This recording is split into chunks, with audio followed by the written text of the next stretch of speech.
Welcome to another video by Rick Miracle. It's a video number 50 of 50, part 2, with a continuance of the facts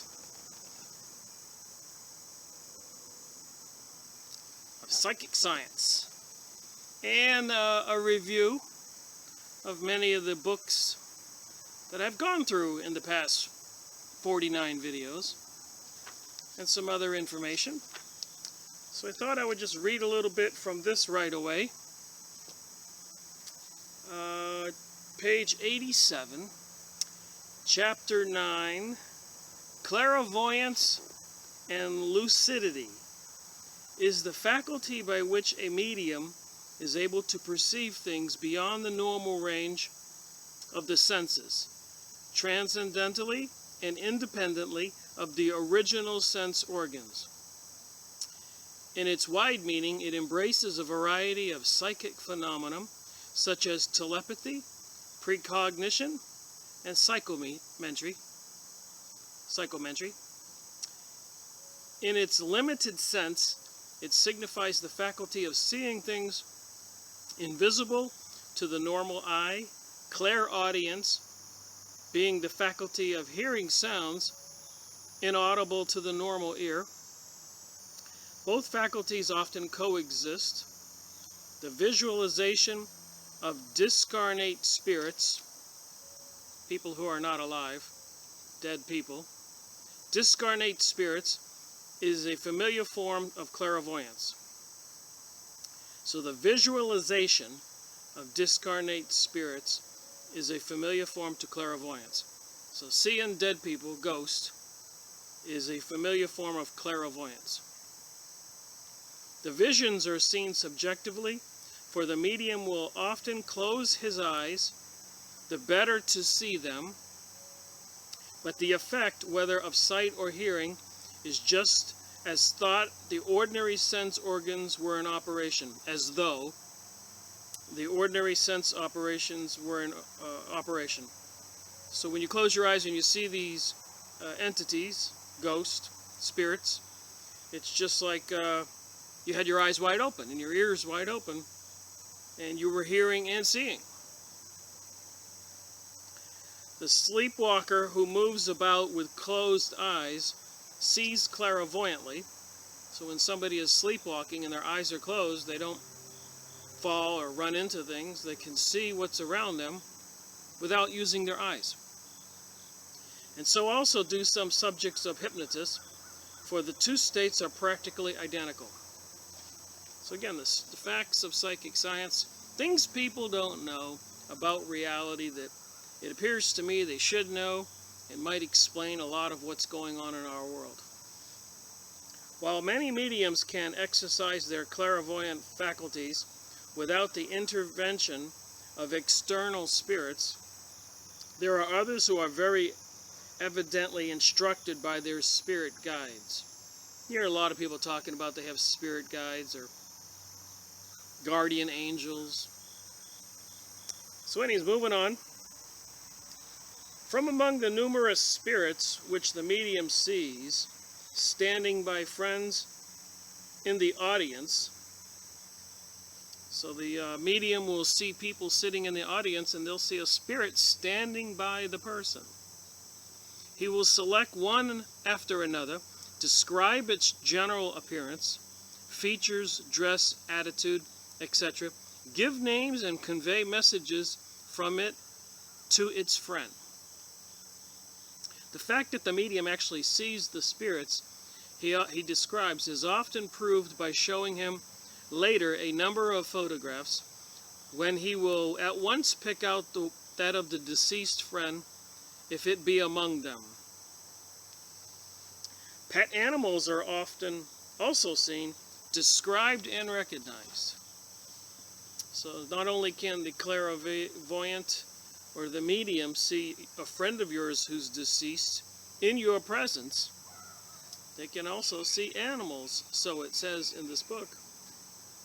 Some well-developed clairvoyants can see with bandaged eyes, read a book, or tell the time by the clock in another room, He can see the whereabouts of lost property, describe the circumstances of its loss, read letters enclosed in opaque envelopes, and do fine needlework in the dark. Some can see what people at a distance are doing, describe things occurring many miles away. Among many well-attested classes of clairvoyance in the latter type, there is that of the Swedenborg, who, in September 1759, in Gothenburg, 300 miles from Stockholm, when visiting Mr. W. Castell, described to 15 guests a conflagration then actually in progress, so some kind of storm or fire or catastrophe going on, in the latter town, which destroyed a large number of houses, but stopped short 2 hours later, to his great relief, just before reaching his own residence. So in here they talk about the Mr. Swedenborg, and you remember we talked about the Swedenborg religion, and it's mentioned in the Facts of Psychic Science, so I thought I would remind us all of something.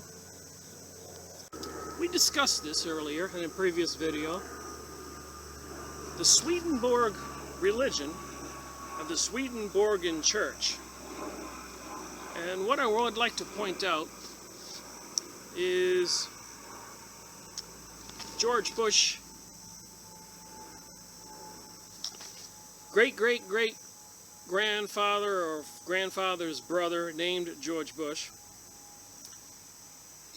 in 1796, Norwich, Vermont, to 1859, Rochester, New York, was an American biblical scholar. And one of the things he was on, in 1845, he embraced Swedenborgianism religion and went on to write many defenses of his new faith. He translated and published the diary of Emanuel Swedenborg in 1845 and became the editor of the New Church Repository. So he was very serious.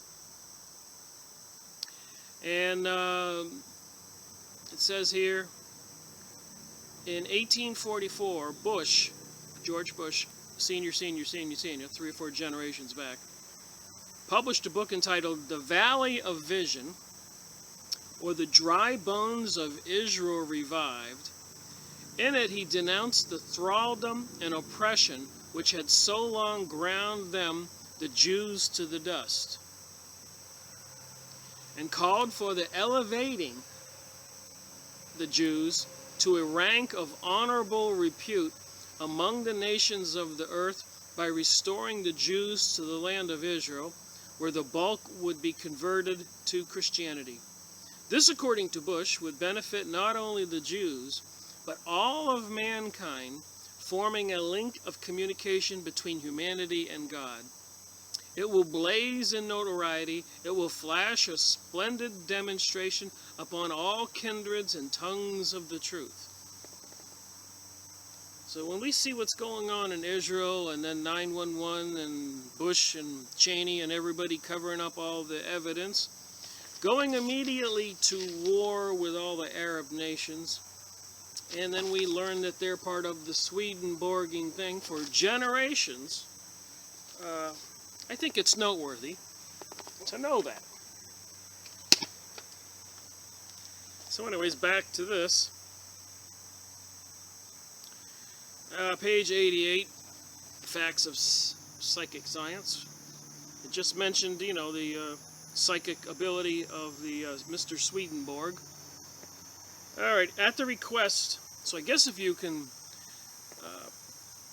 prove you have abilities to see spirits, they elevate you to, become a god and have your own church or a prophet.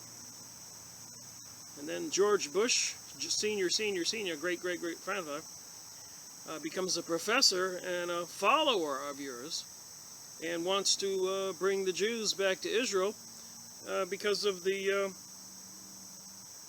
problems the Jews were having for thousands of years. Wherever they went, they were run out of town because apparently they were making people unhappy. I'm not an expert on the Jewish religion or why they were moved from place to place and not wanted, or why they were the banksters and financiers of kings and even the Vatican. There's a lot here that meets the eye, but apparently, and today, Angela Merkel in Germany is trying to suppress the anti-Semitism that's on the rise. So I suppose if you talk about the Jewish people and their diaspora for thousands of years, and now Aliyah, their return, maybe their talk will say that you're anti-Semitic. Or their Jewish spiritualism and the Kabbalah that they practice every day. They'll call you anti-Semitic. So it's anti-Semitic to talk about the truth. Is that true? Just questions my mind asks. Does that make me a bad person? I would hope not. I think I'm a truth seeker. At the request of a sitter, the medium, who is usually entranced, will in effect proceed to find someone. So if you go see a medium and you lost somebody, they can go into a trance and find them. He may be asked to go and find what a distant friend is doing. With some mediums, the name of the friends alone suffices. But others require some article belonging to him, an influence which enables him to establish report and describe his present doings and surroundings. The faculty of traveling clairvoyance is usually exercised in the hypnotic state, which may be self-induced or artificially by an operator. In either case, the medium's subconscious personality becomes free to act as an independent unit. That while the medium is describing to the sitter things happening at a distance, in terms which clearly indicate his actual presence at the place described, he nevertheless remains seated in the presence of the sitter. So if you're sitting there with a medium who's in a trance, and you ask what your friend in another city 1,000 miles away is doing, the medium can tell you exactly, and then later on you'll call them or write them a letter and verify what they were doing. So years ago they didn't have phones, they wrote letters or found out a different way. Anyways, when the spirit of a living person controls a medium at a distance to write automatically, the former has never any knowledge of his spirit's activities. Nevertheless, there have been many mediums whose spirit, while their body slept, has journeyed to a friend in some distant place and noted correctly minute details of his surroundings which are fixed in his conscious memory when awake. Some mediums only exercise the faculty of travel clairvoyance when controlled by a discarnate spirit, a dead person, which asserts that it is and not the free spirit of the medium that makes the apparent journey to the place described. So apparently some mediums have a spirit who actually do the traveling and report back. Some good cases of traveling clairvoyance by controlled mediums are given in Volume 1 of Borderland, page 429. It's a book, in one of which a family in England was daily made aware of what was going on in a farm of a relative in Texas, USA, the facts later being verified.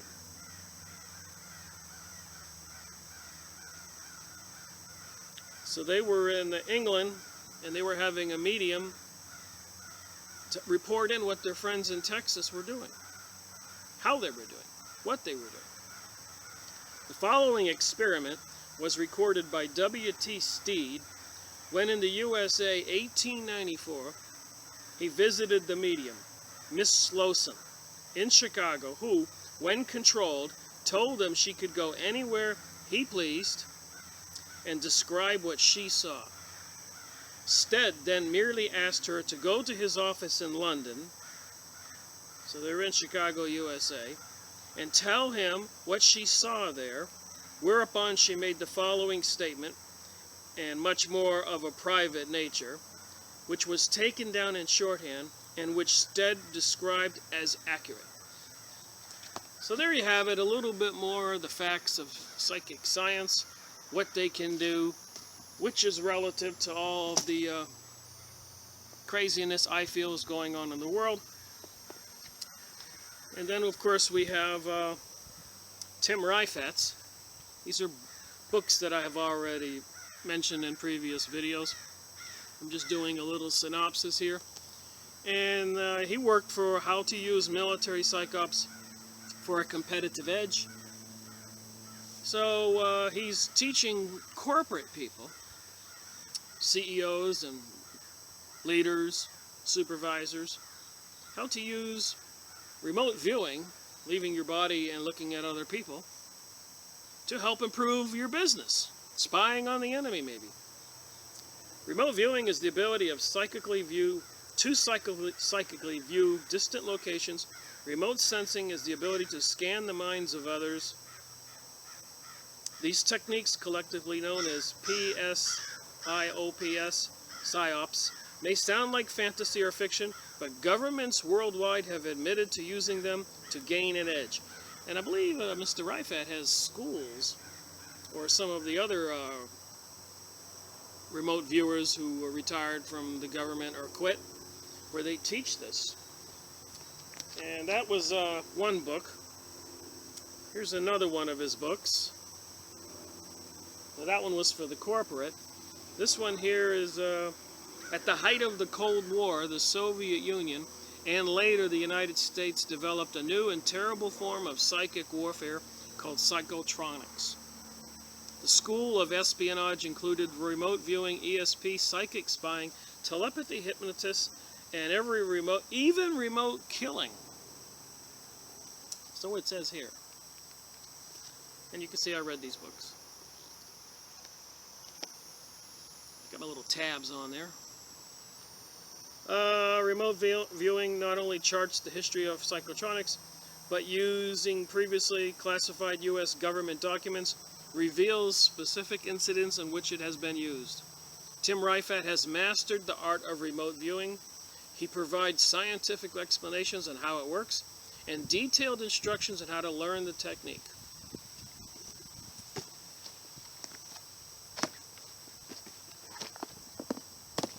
Here's one of his big books. When I look up people like Tim Reifat, you can see I read some of this book here on my tabs. It's a pretty big book to read. I need to finish reading it.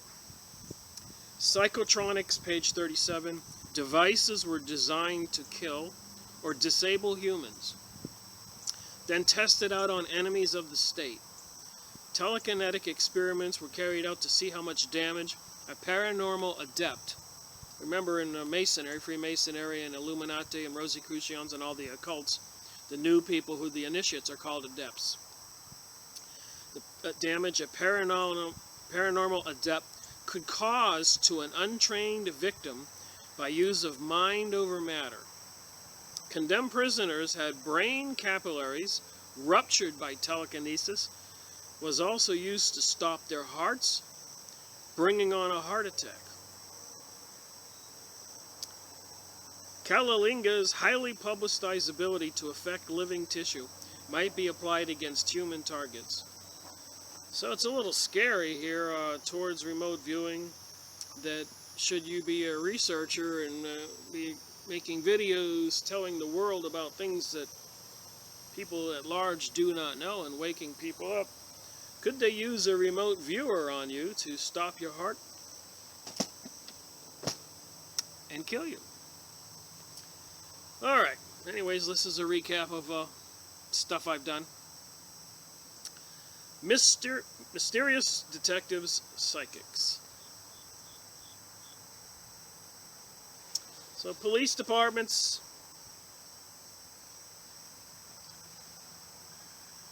FBI, CIA, investigators of all kinds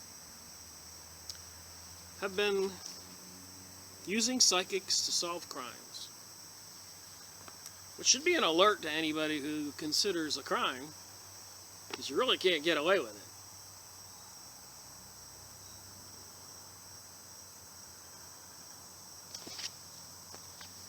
Peter Herkos claims to have psychic powers. He says he can see the unknown by combining his sense of touch with some mystical extra sense he has.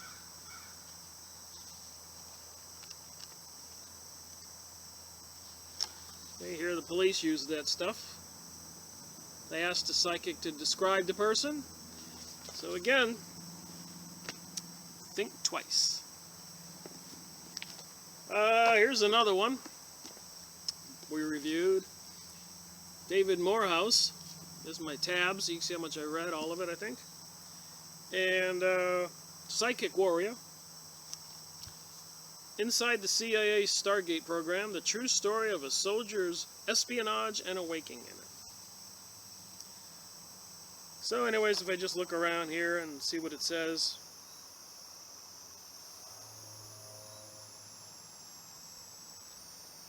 I'm just going to randomly read a paragraph.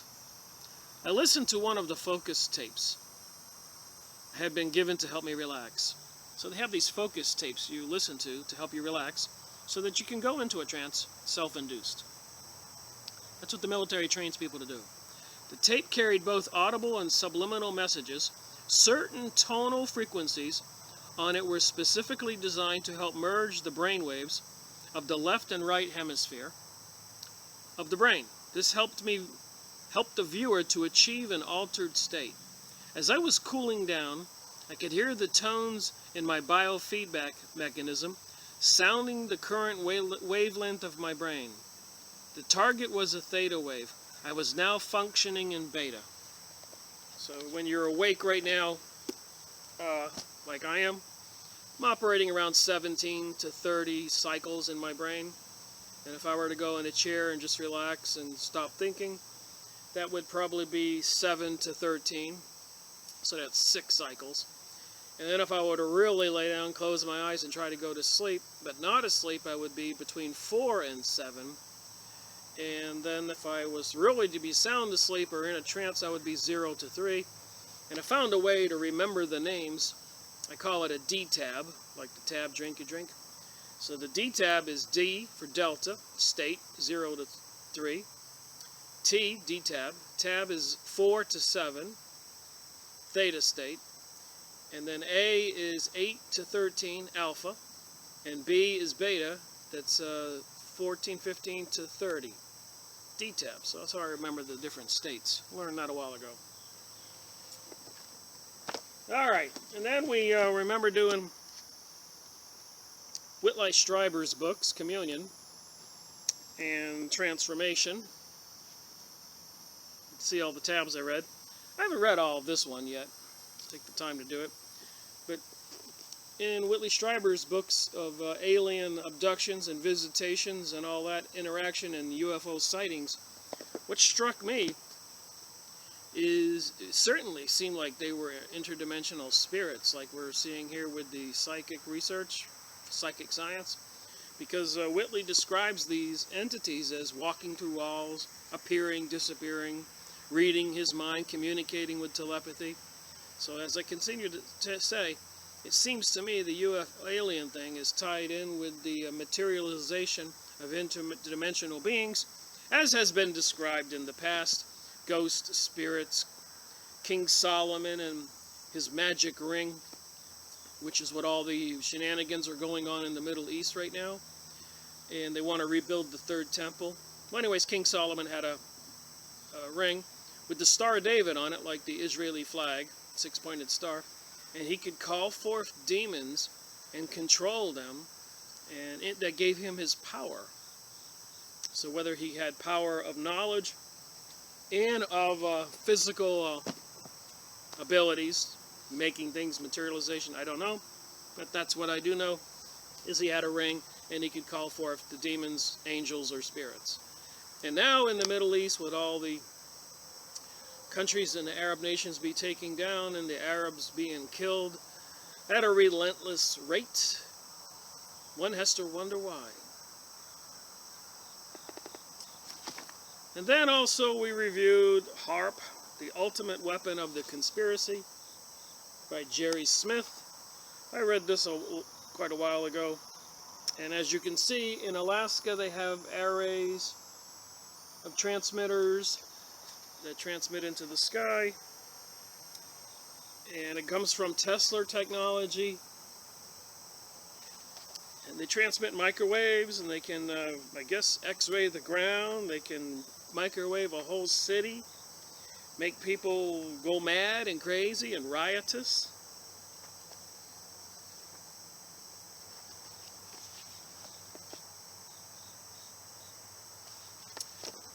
The HARP project in Alaska is one of the most controversial projects ever undertaken by the U.S. government. Remember, this is just a review of the books I've reviewed. The futuristic technology is everything from super beam weapon to a worldwide mind control device. HARP has many possible scientific and military applications, from raising a planetary defense shield to peering deep into the Earth. Jerry Smith gives us the history of the HARP project and explains how it can be used as an awesome weapon of destruction. Smith exposes a covert military project of the web of conspiracy and the web of conspiracy behind it, and leads the reader down a trail of solid evidence into an ever deeper and scarier conspiracy theories. By the end of the book, Smith convinces the reader that HARP represents the ultimate in science out of control. It could be the most dangerous device ever created. The Star Wars future is now. So you got to wonder with these technologies with the 911 towers. And they said, Judy Wood in her book, I've got to yet read it, but it seemed like some kind of particle beam weapon hit the buildings.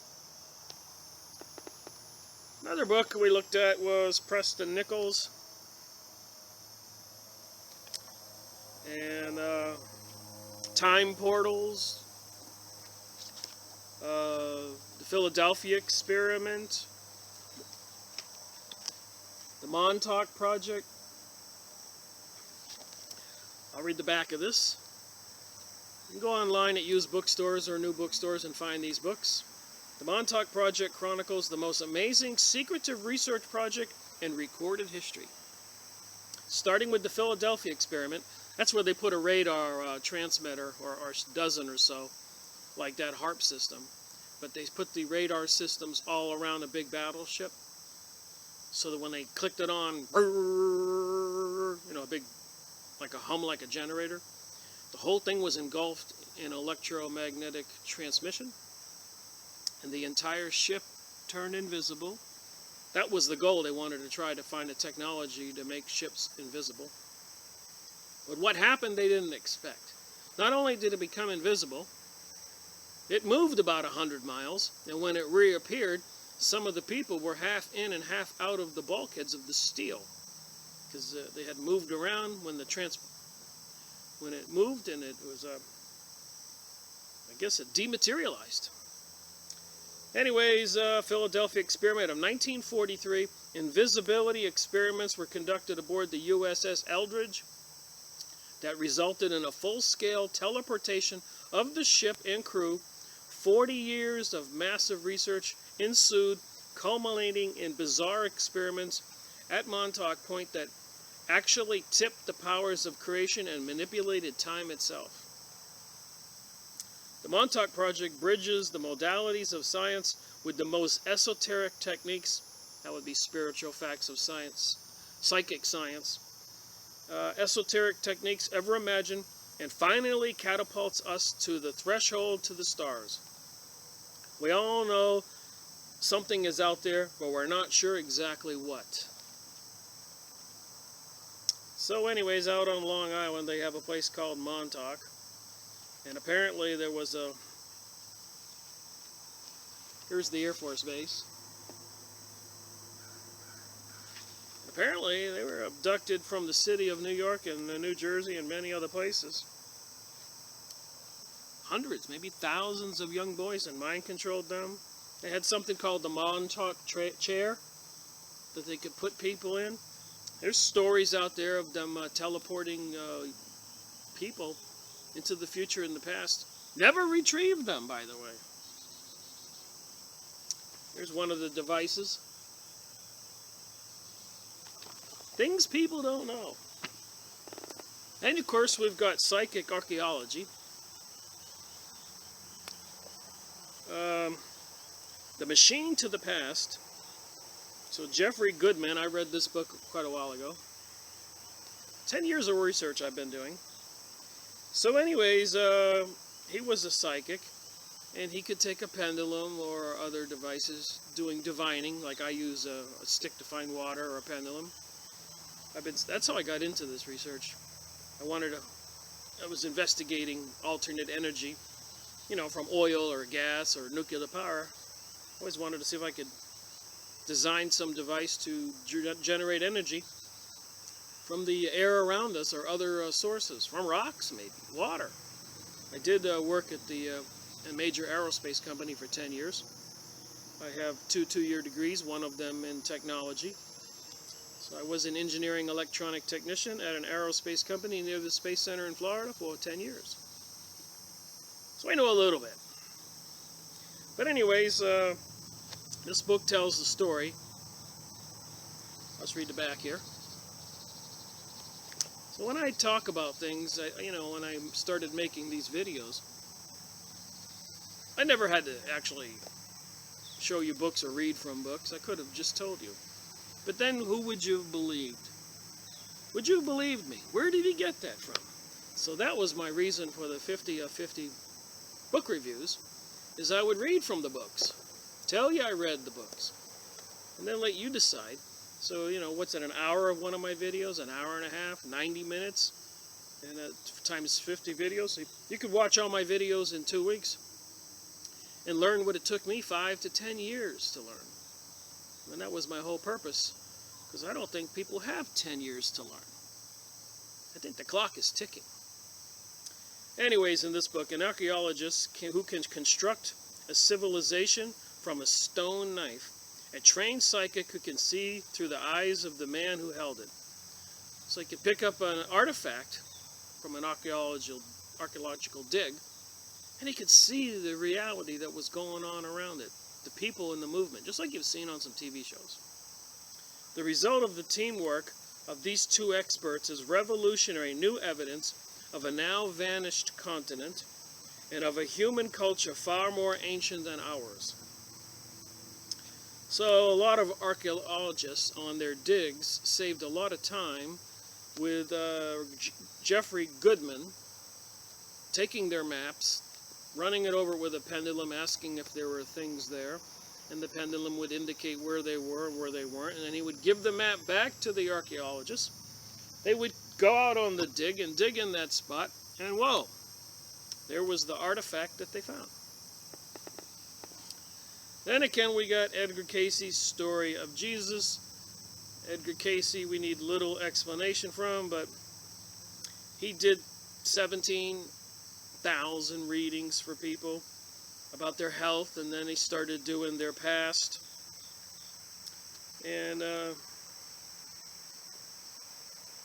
some of the things in his book here, in the period then some 198,000 years before the entry of Ram into India, there lived in this land of Atlantis one Amelius, a person named Amelius, who had first noted the separations of the beings as inhabited that portion of the earth's sphere or plane of those people into male and female as separate entities or individuals. So he talks about an emergence of 5 races that were parcel to the essential plan, whereby the sons of God could assist the sons of man in the return to consciousness of being with and through the Creator. And so the stage was set for entering into Atlantis of Jesus as Amelius and the Atman, or the first Adam. So some of what Edgar Cayce says is that the spirit of Jesus Christ, Jesus, had manifested in other people at other times. Whether you believe that or not, this is what books are about. And there's no doubt about Edgar Cayce's psychic abilities, people's past, different cures for medicines. It's a nice thick book. I haven't read all of this one, but I've read numerous other Edgar Cayce books. Then we have Madame Blavatsky. That would be the secret doctrine we talked about. She was actually the instigator or the initiator of the Kabbalah, New Age, Freemasonry, Illuminati, occultic science, information, the books she wrote, Secret Doctrine, and many others. This startling and magnetic woman, daughter of the Russian nobility, probably attracted more attention, more abuse, and more acclaim than any other woman in the latter half of the 19th century. Nearly 100,000 acknowledged disciples mourned her death.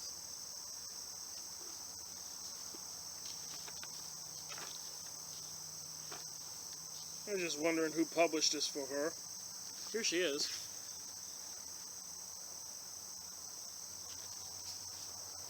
So I read this book quite a while ago. Here were some of the things they did: seances, disappearances, floating chairs, magic, fraud,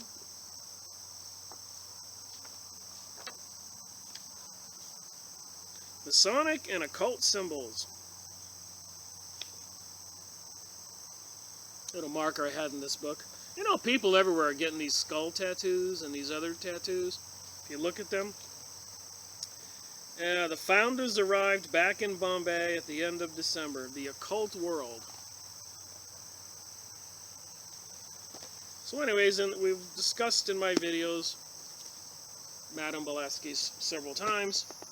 And then, of course, one of my favorite hobbies that I do is dowsing. I read this book a few years ago when I started learning about dowsing.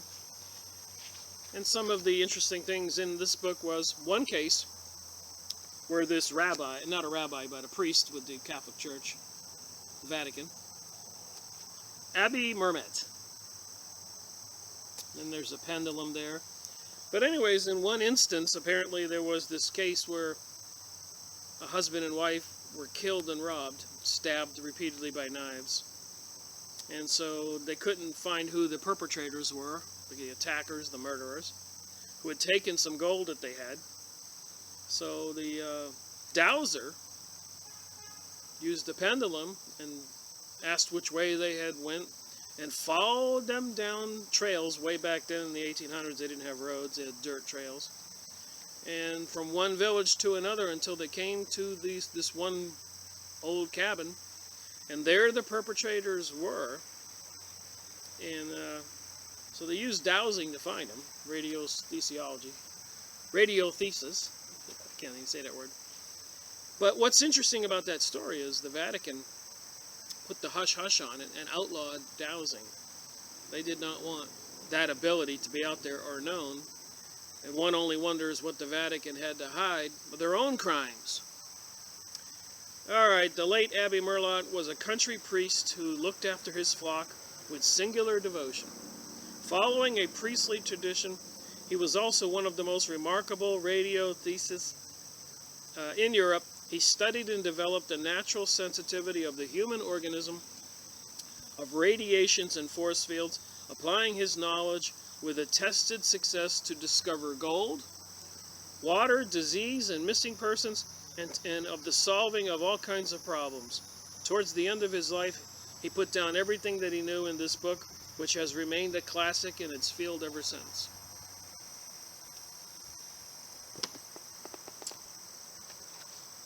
And of course, we remember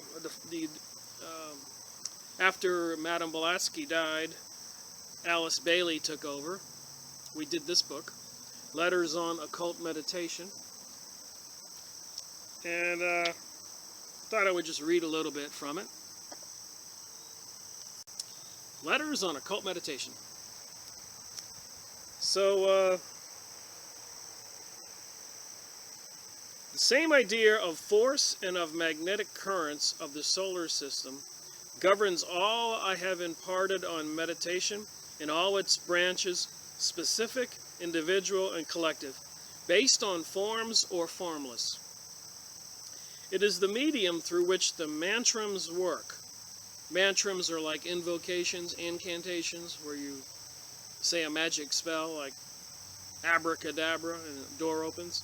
So a mantram, when you repeatedly say something.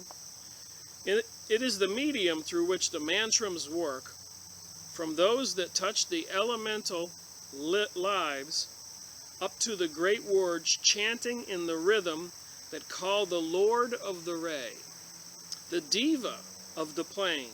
These would be spiritual beings. Or the Lord of the solar system himself. The sounding of these words, a mantram, the ascent through graded forms to some specific point, and the chanting of mantrams, but put the one who is thus working into the line of some one stream of force.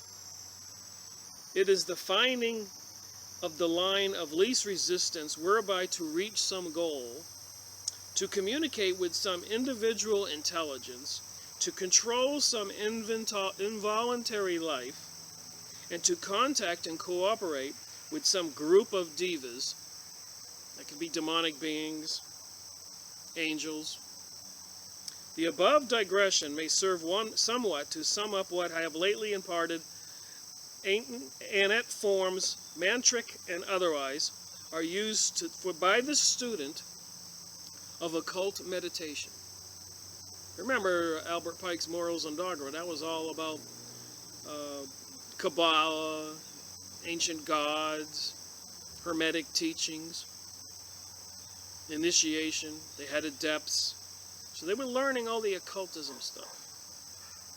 As may be imagined, the calling of either the divas or the elementals, that's what they called them too, interdimensional spiritual beings, which we can also probably call aliens, UFOs, and those kinds of things, can only be safely undertaken. So the calling of a diva or an elemental can only be safely undertaken by one who has the power to utilize them wisely. When called, hence, the mantrams, I guess we could call this witchcraft. The mantrams we have enumerated above are only put into the hands of those who are on the side of the constructive forces of the system and who can constructively control the destructive elements, bending them into line with the disintegrating forces that are themselves part of the great construction scheme. Should anyone not thus capable be able to contact the divas, and through the use of mantrams gather them to him, he would find that the force they carry would descend on him as a destructive one, and serious consequences might result in one or other of his bodies. So I suppose that you had to contact these, I'll read this one little part here. I have dealt here with the risk run by anyone who calls within his magnetic radius either of these two groups without possessing the necessary knowledge to protect, control, and to use. Why have I dealt with this subject at all? Because these magic forms exist and will be used and known when the student is ready and the work requires it. Someday the lesser forms will be gradually given out to those who have prepared themselves and who unselfishly work for the helping of the race. As I have said earlier, these were known in Atlantean days. Remember, Edgar Cayce in that book spoke a lot about Atlantean days when he read people's past. They led to the dire results of that time, for they were used by those of unclean life for selfish ends and evil purpose. Letters on Occult Meditation, one of the leaders of the New Age movement. And then, of course, we did 3 videos on this one book review. The warning of the hidden dangers of the rainbow, which is, the rainbow is the symbol for the New Age group, and the gay agenda, the gay groups, is the rainbow. So they are one and the same. It's all some kind of New Age movement. And I'll just read one thing out of here. The New Age movement people, including Benjamin Creme and David Spangler, as well as unity and many theologians who have infiltrated other denominations, say that Jesus Christ did not come in the flesh, that the Christ consciousness descended upon him at the time of his baptism and stayed with him until the time of his crucifixion. More outrageously still, Creme said that Jesus did not earn the right to keep his resurrected body, and that he is presently living in a 640-year-old Syrian body, I guess that would be in Syria, in the Himalayan mountains. Stuff you read in books. So the occult, look at the bottom there, the New Age movement, and our coming of age of barbarism. So if you've been watching the TV, movies, and news, I guess you're well aware of all the anarchy and chaos and Satanism and insanity and all that stuff. This is a book we did that I highly suggest you go online, if you can find it, probably $50 or more, hundreds of dollars. I bought it a few years ago, I think for $25. But Fritz Springmeier tells all, and they put him in jail for that too, by the way. That's him in the back. So what he did is he bloodlines of the Illuminati, and he exposed them, their names, and I'm just going to run through here a little bit. J.P. Morgan and Company, helping the reader to understand the Illuminati. And here's some of the names. If you've seen these names in the news, I'll just be quick about this. It says Bundy up there.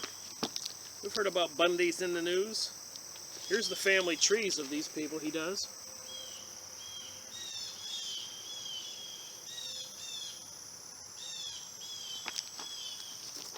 So he really went through some serious work. So Bundy, Collins,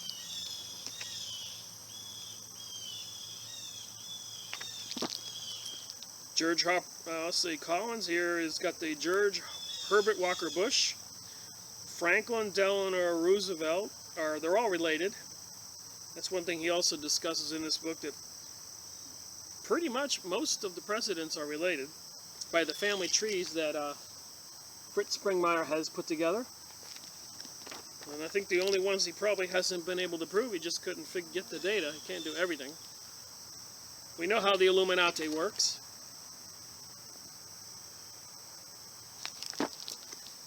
So you got Collins, DuPont, we know the DuPont chemical companies. Kennedys, we know about them. Apparently grandfather Kennedy got all the money in the drug wars. And Lai is a Chinese name, Li. Mao Zedong was related to them. You'll find out all these people are related. Onassis is the name of Illuminati. Rockefeller. Let's see, is there a family tree here for the Rockefellers? There's George Herbert Walker Bush. And Nixon, Rockefeller, understanding the bloodlines in general. I guess there's a book called Be Wise as Serpents. Tells a lot about this. Rothschild, everybody knows that name. I've mentioned it many times. Russell, R-U-S-S-E-L-L. You'll see that many places in the world.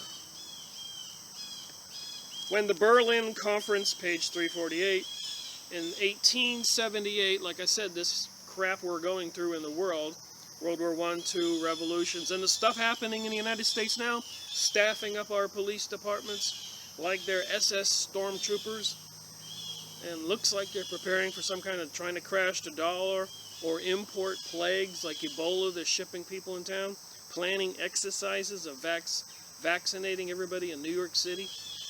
Stuff, videos you read on YouTube, claiming that if you don't take the vaccination, if they do have a plague let loose, that they say is let loose, that may not be let loose. The vaccine may be what's actually the intent to kill people. But if you don't take it when they declare it under martial law, they'll shoot you. So the video on YouTube said, and some other information. Go to Infowars.com. The Berlin Conference in 1878 proposed a Zionist solution to the Jewish question. 1878. So back then they had something called the Jewish question, which we read about a lot in Henry Ford's books.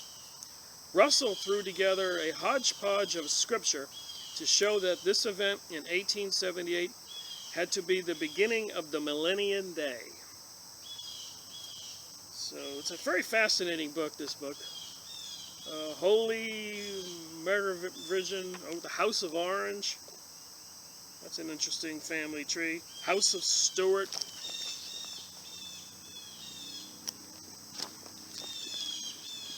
Van Doon. Let's see who else here. Krupp, K-R-U-P-P. Who else? Reynolds. Reynolds are everywhere. You see the Reynolds communities, mountains, and then of course he's got plenty of names here. Springmeyer, of people from the rosters of the Masonic lodges everywhere. Thousands. All these people run your world. And you don't know it, but they're into the occult. Then we did Tex Mars' book. So apparently these people like to have symbols in their architecture all over the world. And mysterious monuments intrude the world with magi and seduction. So Tex Mars, go on his website, buy this book. It's a fascinating book. And you'll see all these monuments in towns all over the United States. And they have some, you know, it's got everything to do with the snake.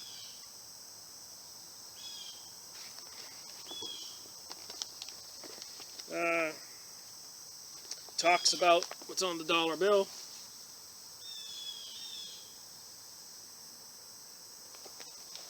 Hope I held that up right. They got that big pyramid in Las Vegas. They have one.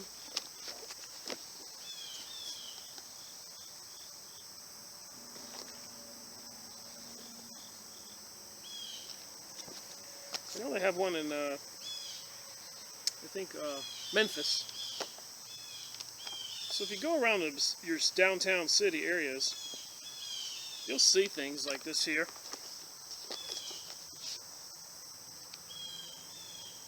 You'll see all these symbols. So this was just another book that I had used to study some of the occult symbolism I've been trying to perfect. Circle of Knowledge. Here's this big symbol they have in the Durham College campus in Canada.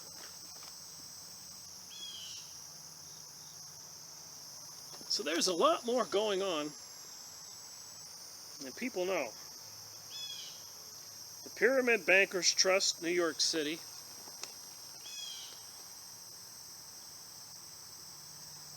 Occultic symbols, occultic science. So I just wanted, this apparently is May Day, and dancing around the maypole continues to be celebrated in Great Britain and throughout Europe. Here we see school children dancing around it. You're not going to believe what this is about. But they dance around the maypole. It's a phallic symbol.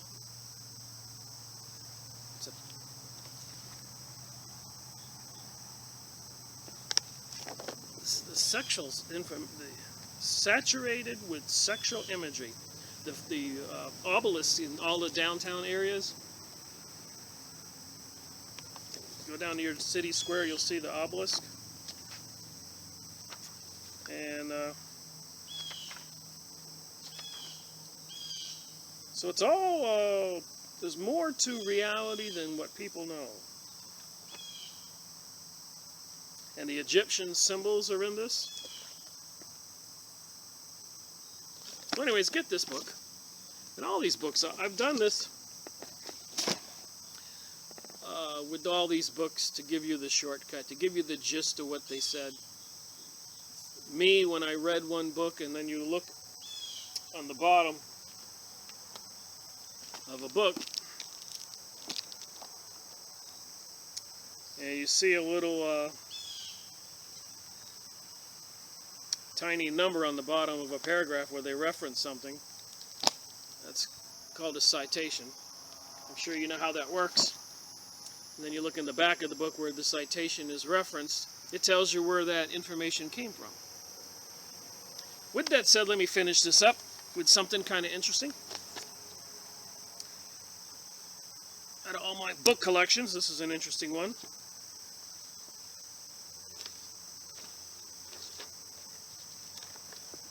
The Reappearance of the Christ,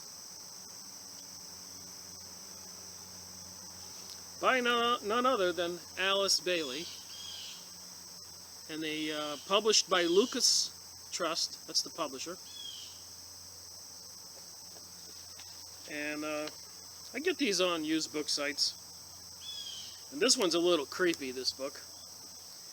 For one, it's got a lot of notes of somebody who studied it quite a bit, and it looks like somebody put an X in blood on it right there. But what's interesting, Lucas Publishing Company.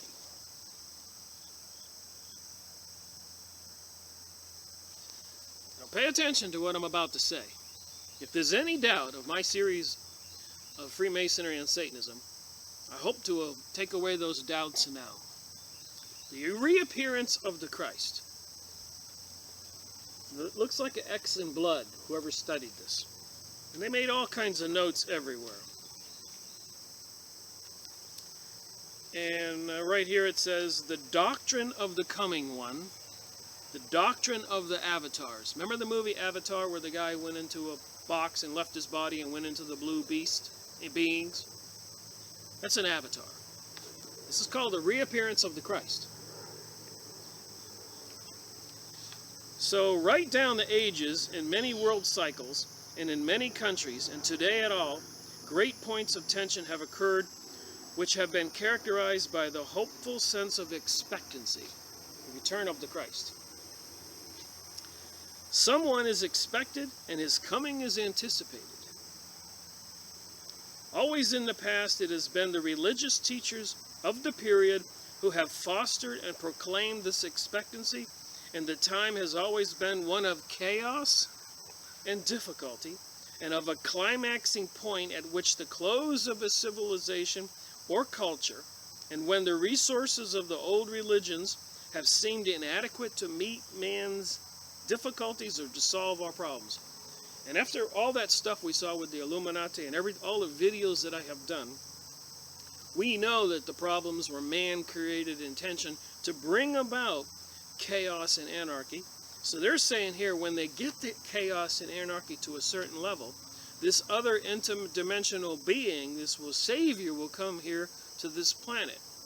So they're causing all this destruction and war and murder and robbery to apparently to bring about this being, anticipating his coming.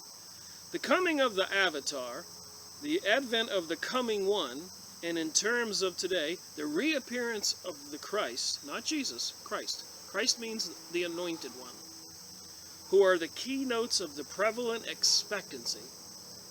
When the times are ripe, the invocation, magic, witchcraft, of the masses, all the masses will be pleading for somebody to come, is strident enough, so when the masses are all being killed and murdered and bombed and poisoned and plagued and robbed, when the invocation of the masses for somebody to come save them is strident enough, and the faith of those who know is keen enough, then always he has come, and today will be no exception, with this ardent, ancient rule of this ancient universal law. So we know all about the Kabbalah and magic and occultism. For decades, the reappearance of the Christ, the Avatar, has been anticipated by the faithful in both hemispheres, not only by the Christian faithful, but by those who look for the Maitreya. Remember we looked at the Maitreya book?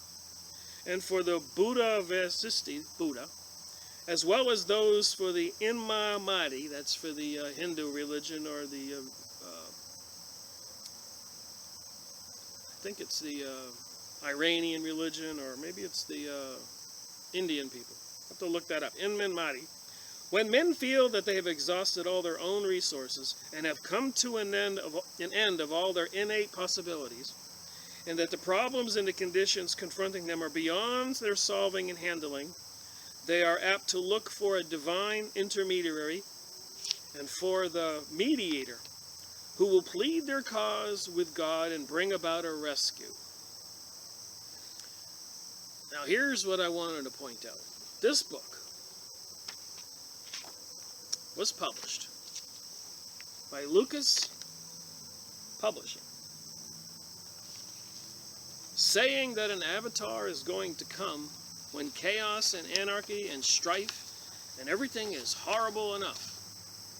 Who is Lucas Trust? I've said this before, but I'll say it again. Look it up on the internet yourself, Wikipedia. Lucas Trust Publishing Company was founded in the early 1920s as the Lucifer Publishing Company. Did you hear me? The Lucas Trust Publishing Company was founded in the early 1920s as the Lucifer Publishing Company. The Lucas Trust says the name was probably chosen to honor Lucifer. They want to honor Lucifer. Do you get it, what this whole thing in the New Age is all about? The Masonic lodges and their gods, and the Freemasonries and the Illuminatis, and the Zionism and the Hollywood and their movies. They want to honor Lucifer. The name was changed in 1925 to Lucas Publishing Company. And the Latin Lucifer means to bear light. We know the devil is the light bearer. We've seen the pictures in my videos. Lucas means of light. The company has headquarters in New York City, London, and Geneva. So make no doubt about it, Lucifer Trust Company published The Reappearance of the Christ. I'll read a little bit more and we'll be done with this video, and we'll do 2 more reviews to try to get all my books in there, of all the ones I did for 49-50 videos. The whole system of spiritual revelation is based, and has always been based, on the doctrine of interdependence of a planned and arranged consciousness linking, and of the transmission of energy from one aspect of divine manifestation to another, from God in the secret place of the Most High to the humblest human being living and struggling and sorrowing on earth. Everywhere this transmission is to be found, I am come that they may have life, says the Christ, not Jesus. And the scriptures of the world are full of the interventions of some being, originating from some source higher than strictly human. Well, I'm thinking about Genghis Khan, running across the Asia and Europe, mass murdering people, conquerors. We're thinking about Caesar. How about Alexander? Talking about Hitler. Were these people who came in the spirit of a human and went ahead and slaughtered untold numbers of people? The Vatican and the kings and all the raids on Jerusalem and the Arabs and Africa and South America, the American Indians. The murder and pillage and rape and thievery has been going on for so long. I am come that they may have life, says the Christ, and the scriptures of the world are full of the interventions of some being, originating from some source higher than strictly human. Always the appropriate mechanism is found through which divinity can reach and communicate with humanity. It is with this communication and these instruments of divine energy that the doctrine of avatars, or the divine of coming ones, has to do. So the coming ones. The word avatar is a Sanskrit word meaning literally coming down from far away. Remember, aliens and UFOs coming to save you. Is a prefix verb, express an idea off, away, down, further away. They're just giving you the description of avatar. Anyways, av seems to at all times to denote the idea of protection from above. and is used in compounds in words referring to the protection by kings or rulers. In regard to the gods, it means accepted favorably when a sacrifice is offered. A sacrifice is offered, you get favored results from the gods. Lucifer Publishing, all these books are showing us evidence. If this was a court case, would you give a guilty verdict to this New Age group of people, or not guilty? Is Lucifer good or bad? Is the devil good or bad? Logic should be pretty easy to determine that answer. With the result of the root word can be said to mean coming down with the approval of the higher source from which it came, and with benefit to the place of which it arrives. All the world avatars, plural there, and saviors, plural there, however, express two basic incentives. The need of God to contact humanity and to have relationships with men, and the need of humanity for divine contact, help, and understanding. Subject to those incentives are all true avatars, are therefore divine intermediaries. From Alice's Bailey book, The Reappearance of the Christ, published by Lucifer Trust. So the devil wrote this book, and so I wonder, should we be believing in this? And like I said, it is a little creepy. This person really did some serious study here. So and one thing that I noticed in here,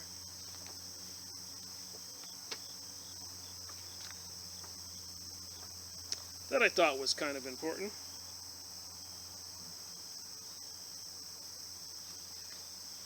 See where my little tab is.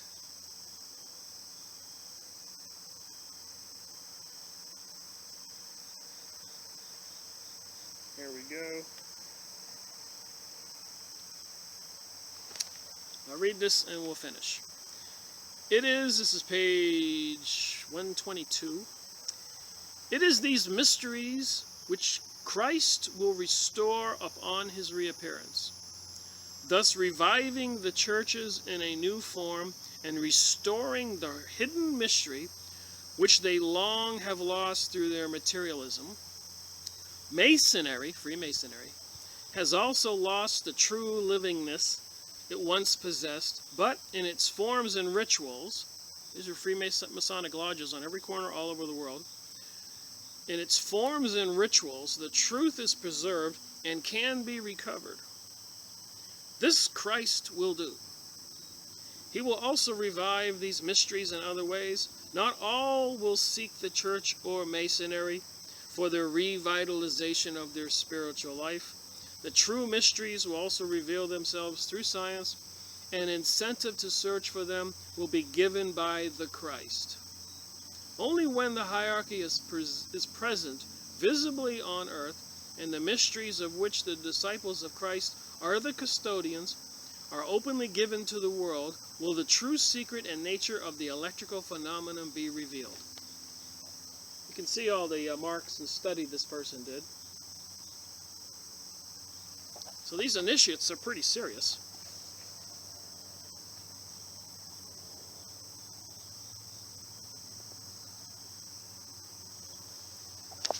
So there you have it.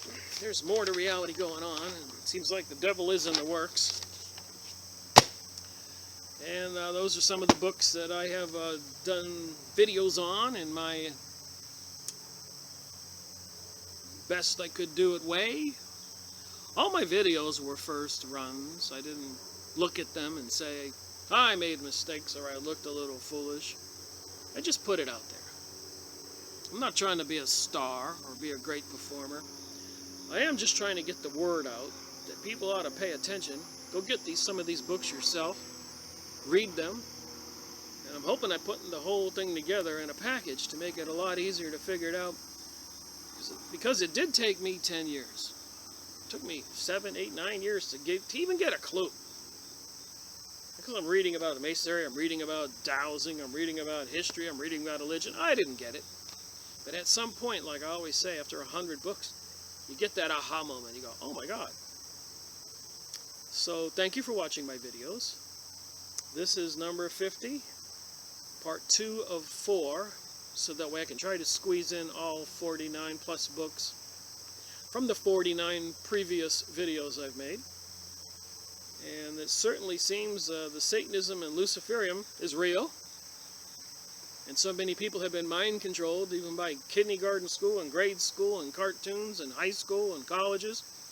And just peer pressure out there in the public to be told there's no such thing as God. When you got these people talking about elementals and ghosts and demonic beings coming into our reality. And you got these avatars and these saviors and all this coming. When enough chaos and anarchy happens that they're creating. They're trying to bring this being, this Antichrist, this devil, this demon into our world and have the New World Order, also called the New Age. That is my opinion from my research, and I am sure I have made some mistakes. That's why you shouldn't believe everything I say. You should get some of these books and determine for yourself.